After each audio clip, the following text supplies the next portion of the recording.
बिस्मिल्लाहिर्रहमानिर्रहीम। अस्सलाम वालेकुम। आप देख रहे हैं हमारा YouTube channel agri and life stock info. आज की ये वीडियो 4-5 दिन बीमार रहने के बाद बाहर निकला तो आगे फिर स्मोक के हवाले से बनाते हैं। और इसका जो जो अचानक ठंड आ गई है या अचानक थोड़ी सी सर्दी आ गई, स्मोक भी इसी वजह से होती है कि फोग का थोड़ा सा इशू हो और साथ में स्मोक वगैरह हो, तो वो कम्बिनेशन जो इनका बन जाता है वो स्मोक है। तो इसकी वजूहात तो वो बेसिक जो है वो लुदगी वगैरह या पराली का साड़ना वगैरह या ये वो सारा कुछ, ये तो हर बंदे को जानता है, हर न्यूज़ चैनल पे चल रहा है। लेकिन फसलों के हवाले से अगर हम जाने कि फ़सलों पे या दूसरे इंसानों पे, जानवरों पे इसके क्या नुकसानात हैं, इसका क्या वजूहात हैं, या क्या होता है, इसके कोई बेनिफिट भी हैं किसी भी फसल पे, ये आपको बताते हैं। सबसे पहले तो जो आ जाता है कि इंसान और एनिमल और चारा जात, उनसे रिलेटेड चारा जात आ जाते हैं। इंसानों के लिए तो सबको पता है, ये जो है वो नुकसानदेह आँखों की वजह से, नज़ला ज़ुकाम या खांसी, गले की ख़राबी की वजह से। इसी तरह जानवरों को भी ये नुकसानदेह है, क्योंकि आज के सीज़न में अगर आप देखा जाए तो रात को जो है वो ओस वगैरह ज़्यादा पड़ती है, कोई भी शबनम वगैरह। तो उसके बाद जो है वो दिन के टाइम पे सनशाइन चाहिए होती है जानवरों को भी, थोड़ी सी धूप लगे, थोड़ी सी जगह वगैरह खुश्क रहे और थोड़ा सा जानवरों की दूध की प्रोडक्शन ठीक रहे। तो लेकिन इस माहौल में अगर आप देखा जाए तो रात को ठंड हो जाती है, दिन में ये अजीब सी सर्दी सी होगी और कोई भी सूरज वगैरह निकला नहीं, तो इस वजह से जानवरों को भी काफ़ी वो है ना, जो कहते हैं कि जकड़ गई है कोई भी चीज़, उस तरह से वैसे बिहेव करते हैं जानवर भी। चारा जात इतना ज़्यादा खुल के नहीं खाते, और खुल के खाएं भी कैसे, इस सीज़न में आके, नवंबर में आके, जो अक्टूबर में आप देख रहे हैं कि अक्टूबर के स्टार्ट पे जो है वो बरसीम वगैरह काश्त ही नहीं हो रहा, ठंड नहीं है। और अक्टूबर के एंड पे जाके या नवंबर के स्टार्ट पे आके इतनी ज़्यादा ठंड पड़ गई है, यहाँ ठंड के छोड़े धूप ही नहीं निकल रही। मेन रीज़न तो यही है ना, स्मोक की वजह से धूप नहीं निकल रही।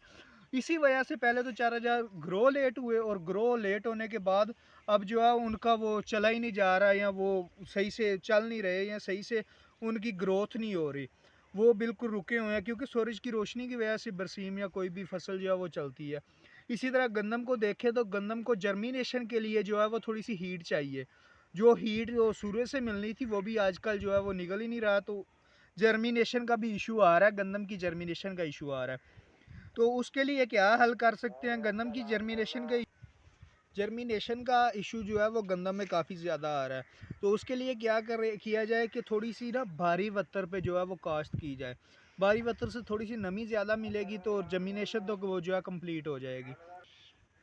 जर्मिनेशन का जो इशू है वो गंदम में काफ़ी ज़्यादा आ रहा है, तो इसके लिए क्या कर सकते हैं हम, कि थोड़ा सा अगर जो ग्रो पहले जो है काश्त कर दी गई है, उसके लिए ये है कि थोड़ी सी कोर का पानी, अगर आप ज़ीरो ड्रिल करवा रहे हैं या कोई ड्राई बीज रहे हैं, तो उसके लिए वो पानी थोड़ा सा जल्दी लगा दें, जो जर्मिनेशन दाने वगैरह रहते हैं वो थोड़े से उग आएंगे।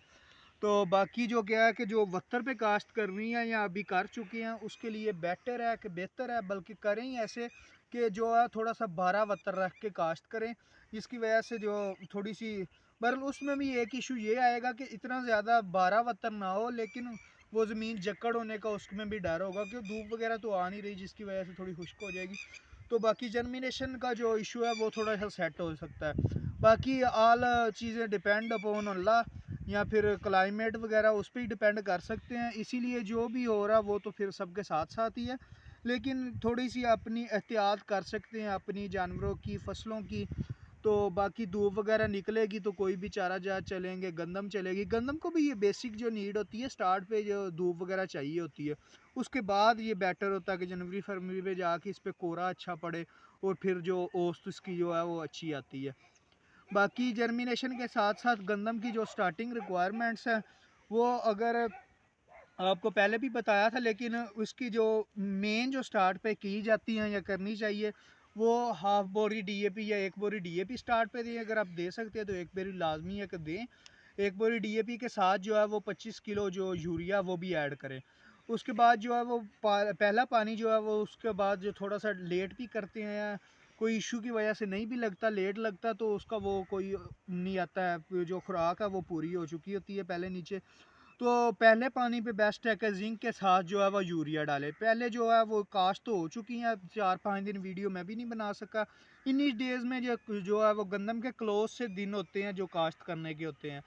तो इसके बाद जो है कोर ही लगनी है, तो कोर पे इसके साथ जिंक लाजमी यूज़ करें। जिंक से क्या होता है कि जो भी पहले से मौजूद जो है वो मुंजी की बची हुई खाद डीएपी वगैरह या कोई भी, वो जो है वो बूटे को वो भी लग जाएगी, तो इसकी टिलरेज कैपेसिटी जो है वो भी बढ़ जाएगी।